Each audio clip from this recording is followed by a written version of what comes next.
What's up, guys? Welcome to the video. Let's find out if you have been screwing up your warm-ups. So warm-ups are something that have been kind of put on a pedestal, I feel like, in regards to getting us prepared for our training, injury prevention, whatever your reason for doing an extensive warm-up might be. I think people tend to forget that our training adaptations don't come from our warm-up. The purpose of a warm-up is to simply get us to our actual training as quick as possible and as efficiently as possible so we can make training adaptations that produce results down the road. So if you're only training for 45 minutes, there is no reason you should be doing a 15-20 minute warm-up.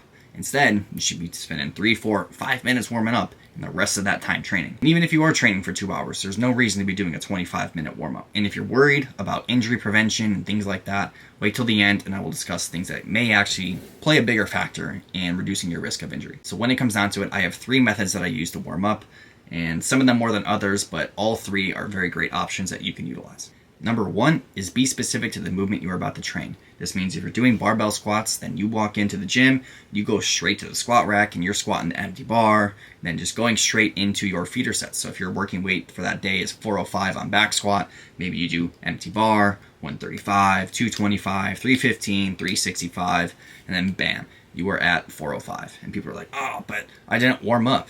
Well, what do you call everything that led up to that? Warm-up sets. And trust me, I was someone who spent 15, 20 minutes every day trying to, foam roll my glutes and activate this and stretch my hip flexors and do all these sort of things. And I would go 15 minutes doing all this, go put the empty bar or 135 on my back, and it would feel like I did nothing.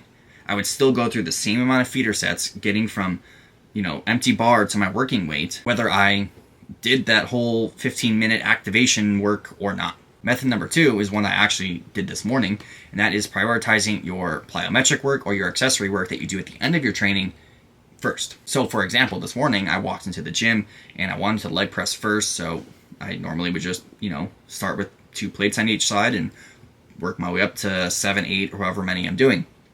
Instead, I couldn't do that because the leg press was taken. So what I did, instead of doing hamstring curls at the end of my workout, I just did those first. In my time I was done doing my hamstring curls, the leg press was open, and I went straight there. And since I was already warmed up, whatever you want to call it, prepared from doing the hamstring curls, I didn't need to, take as many feeder sets to get to my working weight. Instead, I did, instead of starting with 2 plates, I started with 4, and then 6, and then I was at my working weight after that. So that is a good option. It's not one that I use all the time. It's kind of something I just keep in my back pocket and use it when I need it. But you can use it for anything. If you don't do a lot of accessory isolation work, you can do the same thing with plyometrics if you're doing box squats or death jumps or whatever it may be. And then method number 3, I kind of combine this with option number 1, and that is some sort of like mobility flow or whatever you want to call it. But I'd like to keep it specific to the movements I'm going to be training that day. So for example, if I'm squatting, a lot of times what I'll do is I'll start with empty bar, and then, before I do my next warm-up set of 135, I'll basically superset it with some hip cars, controlled articular rotations. So it might be, empty bar, 2-3 reps of hip cars, 135, 2-3 reps of hip cars or knee cars, 225, and then I'll go back and forth. So it's not taking any extra time. It's not really any more taxing on my body.